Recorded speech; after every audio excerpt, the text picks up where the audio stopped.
Hello friends, आपका स्वागत है हमारे यूट्यूब चैनल पर। तो हम लोग आज सीखेंगे इस वीडियो में कोऑर्डिनेट ज्योमेट्री का एक प्रश्न है जो कि परीक्षा में बार बार पूछता है। देखिए प्रश्न क्या है।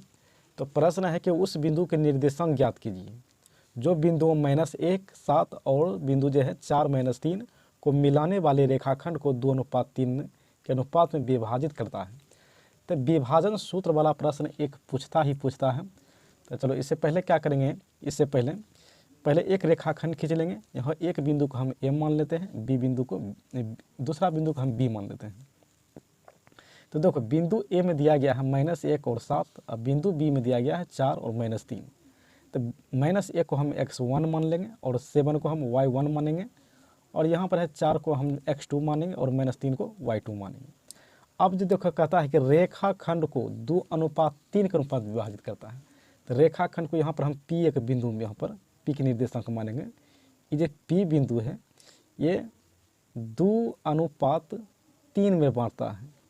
ये जो P बिंदु है एक्स वाई, ये किस अनुपात में बढ़ता है? 2:3 में। तो यहाँ पर क्या करेंगे, इसको हम 2 को हम m मान लेंगे और 3 को हम n मान लेते हैं यहाँ पर, क्योंकि विभाजन वाला सूत्र लगाना है यहाँ पर। तो लिखेंगे यहाँ पर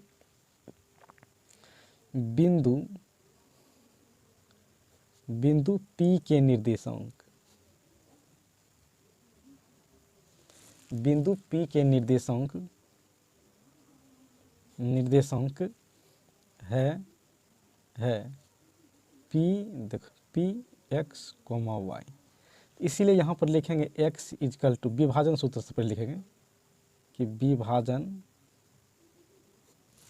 विभाजन सूत्र से, तो विभाजन सूत्र से क्या होता है, x इजकल टू सूत्र लगाएंगे यहाँ लगाएंगे mx और प्लस nx और बटे m प्लस n। और इसमें एक ट्रिक लगाएंगे, इसमें यहाँ पर क्या करेंगे 2 और यहाँ पर 1 लिख देंगे यहाँ पर, और उसी प्रकार यहाँ पर लिखेंगे।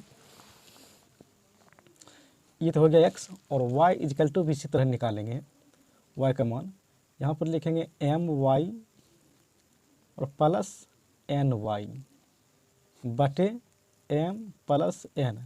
वही जो 2 1 लिखे इसमें भी 2 हम 1 कर देंगे इस पर, बस विभाजन सूत्र का मान निकल जाएगा, इससे एक्स वाई का मान जो है निकल जाएगा पर। तो करेंगे क्या इस पर, m का मान देखो, m का मान 2 दिया है, यहाँ पर 2 बैठाएंगे गुना, और x2 का मान देखो 4 दिया है, यहाँ पर 4 बैठाएंगे और प्लस को प्लस बैठाएंगे यहाँ पर।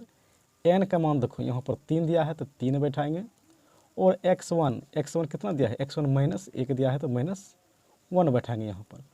अब देखो यहाँ पर करना है m प्लस n, यानी कि m और n को जोड़ना है। तो 2 + 3, क्योंकि m का मान 2 और n का मान 3 दिया गया है यहाँ पर। उसी प्रकार यहाँ भी निकालेंगे। यहाँ पर देखो m का मान तो वही दिया है 2 गुना, और y2 का मान देखो -3 दिया है तो -3 बैठाएंगे यहाँ पर, प्लस है तो प्लस बैठाएंगे यहाँ पर, और n का मान कितना दिया है, n का मान 3 दिया है तो 3 बैठाएंगे, और y1 का मान कितना दिया है तो y1 का मान 7 है तो 7 बैठा देंगे यहाँ पर। अब करेंगे क्या यहाँ, और m n यानी कि m और n को जोड़ देना है यहाँ पर, तो 2 + यहाँ पर 3 हो जाएगा यहाँ पर। अब करेंगे यहाँ पर देखो 4 दूना 8, और देखो माइनस प्लस यहाँ पर माइनस हो जाएगा, 3 गुना 1 यहाँ पर 3 होगा, और नीचे में हो जाएगा 3 2 5। उसी प्रकार इधर भी देखो यहाँ पर 2 तिया -6 हो जाएगा यहाँ पर, और यहाँ पर हो जाएगा 7 21 हो जाएगा, और बटे में 2 3 5 हो जाएगा यहाँ पर। अब देखो यहाँ पर क्या करेंगे, यहाँ पर 8 में से 3 गया 5 और बटे 5 हो गया यहाँ पर। उसी प्रकार देखो यहाँ पर 21 में से 6 गया तो 15 बचेगा यहाँ पर, और यहाँ पर 5 बचेगा। अब करेंगे क्या, काट देते हैं इसको। तो 5 से 5 एक बार में कट गया, तो यहाँ बचा कितना 1, यहाँ देखो 5 1 1 और 5 3 15। यहाँ पर हो गया देखो 1 बच गया यहाँ पर, और यहाँ पर देखो यहाँ पर बच गया 3। तो बिंदु P के निर्देशांक हो गया, लिखेंगे यहाँ पर बिंदु P के निर्देशांक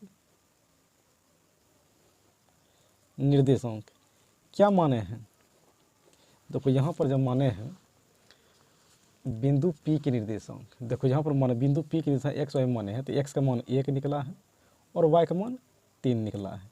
बस यही इसका आंसर हो गया है। तो दोस्तों वीडियो अच्छा लगा है तो लाइक कीजिए और सब्सक्राइब कीजिए और दोस्तों के पास शेयर भी कीजिए।